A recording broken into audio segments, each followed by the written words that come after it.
So I've been asking to go over this particular issue. If you guys go back and watch some of my shorts, there's a copy of this that I ordered from Amazon.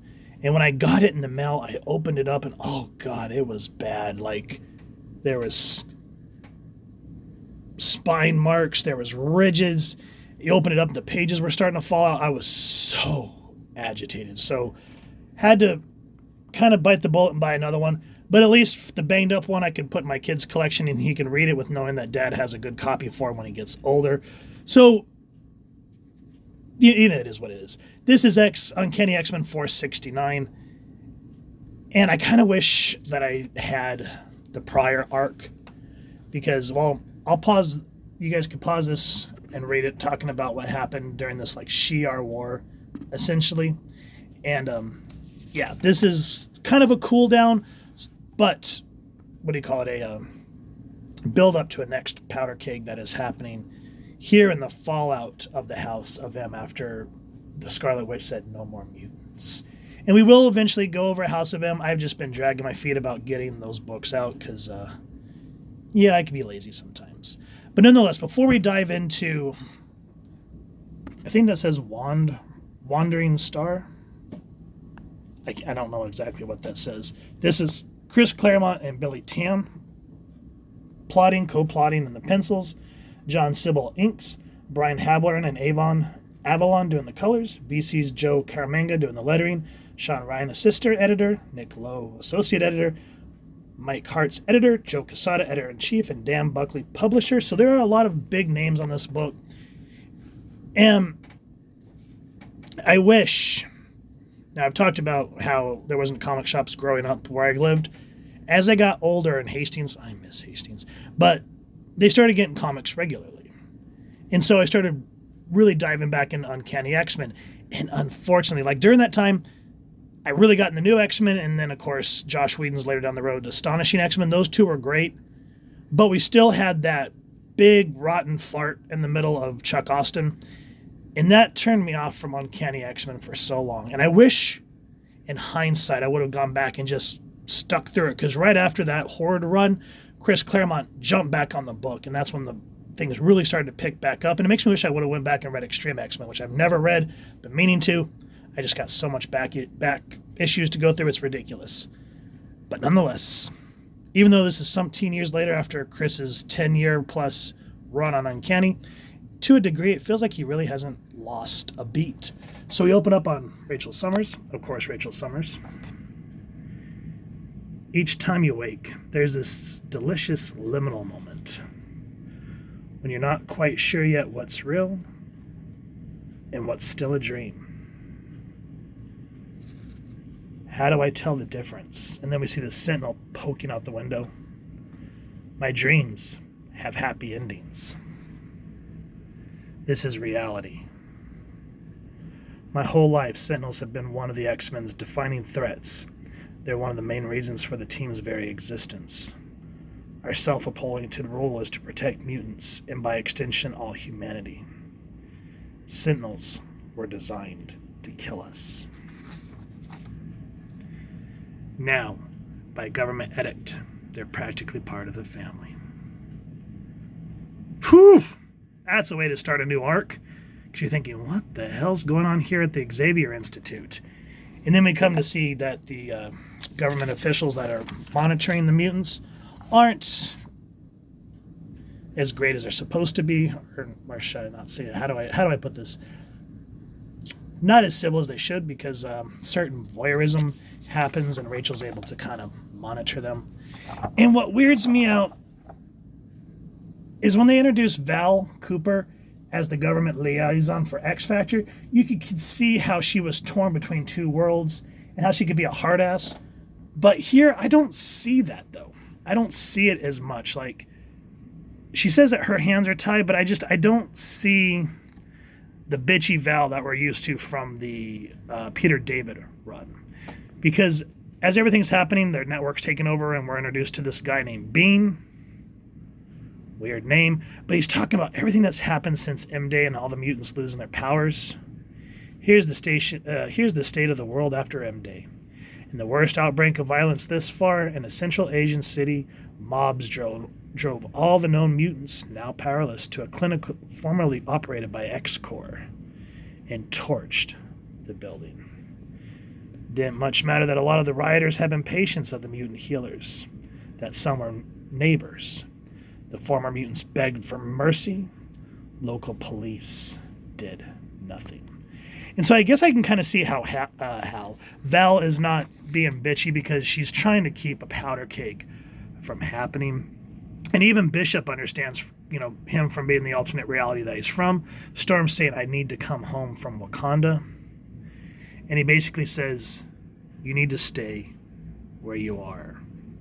He goes, I need something. I need to kind of find a center in the peace of this storm. The more madcap this life, the more essential to hold on to what's normal. He says, intervention by you at this stage won't help. Plain fact is, you're better off where you are. As a free agent, you give the X-Men and mutants in general options. The rest of us, we're kind of in a box right now. And then, all of a sudden, because of that invasion from being taken over the government's networks, they invade Paige Gerthy's home, and she will not be stopped. This is my stuff. Y'all got no right to bust in here. Paige Gerthy, this is your final warning. The one is here on official business. Stand down. And they take her down. And because of that, here comes Sam. Get your hands off my sister. But he is immediately taken care of. And Bishop, again, is just kind of sort of trying his best to keep everybody level-headed. He shows over Sam. What about Paige? She's fine. Bishop, those troops attacked my sister. A misunderstanding. They were just doing their job. Thought there was a connection between her and this Bean character. New reality, new rules, boy. And for us and the world. Like it or not, we have to learn to play by them. And so we kind of see the atmosphere that the X-Men are living in. Now, from what I understand, this whole Shi'ar arc, before I'm itching to read it, I've actually got a good chunk of the issues on back order. A lot of the X-Men are dealing with PTSD, especially Rachel, because a lot of people that she cared for passed. Or should I say were murdered. Let's call a spade here. So the government brings in Doc Samson, which I'm going to admit right off the bat, I do not like the way he's drawn here. When you think of Doc Samson, you think of more like a Hercules type chiseled chin type person. That's how he's always been drawn. Here, he just looks like Joey from Friends or something. So I kind of wish that they would have done something a little bit different. The pencils I'm not huge on in this book, but reading it nonetheless, you could feel the X-Men presence. So I was able to look past a lot of the more flattish art. And even Doc Samson is starting to see how the government's kind of overstepping, not letting him be able to take care of his patients. He goes, doing your job has totally compromised my chance of me doing mine. And because of all this, and Rachel seeing the whole hypocrisy going on, and same with Paige Gerthy, they all find ways to kind of, subterfuge the militiants that are keeping them hostage at the Xavier Institute. And what I like is there's actually a great moment between her and Scott where they reconnect in ways that you haven't really seen in a long time, and kind of gives her the green light to get off the campus, if you get my drift. I love, again, how you see the weight of the responsibility of the X-Men on Scott's shoulders. We see Bishop trying to make allies in the midst of this powder keg, and you can see where things are going quite quickly. It's a little slow, but Claremont has always had this way of, he would do a big event and then kind of a semi-cooldown book that would lead into the next arc, and that's exactly what this is. This is part one of a series. And the one thing that was really interesting to me, I seem to have just completely blown over it. Let me see if I can find it. Is one reason that Paige is having this major Rachel is having this major PTSD. And don't know why the hell I can't find it. But she now has this mark on her back. And it's the Phoenix. And I'm not sure where the hell it's supposed to be in this book. Here. And basically it's a death mark from the Shi'ar. So she is marked for death. And so in a sense, you can kind of understand how she becomes kind of reckless and just a little more footloose and fancy-free because she's a dead man walking, essentially. And seeing the people that she cares about that were injured in this big war that they had the last couple of issues. Even Betsy's like, do you believe Rachel about the death mark? Elizabeth, the Shi'ar just massacred her entire family. So long as she wears that tattoo, they can find her. But Kurt, you have to wonder if that's precisely what she wants. And it leaves Nightcrawler really pondering that question. So yeah, again, a cool down issue, but there's a lot that you can see is boiling and is about to go over the top.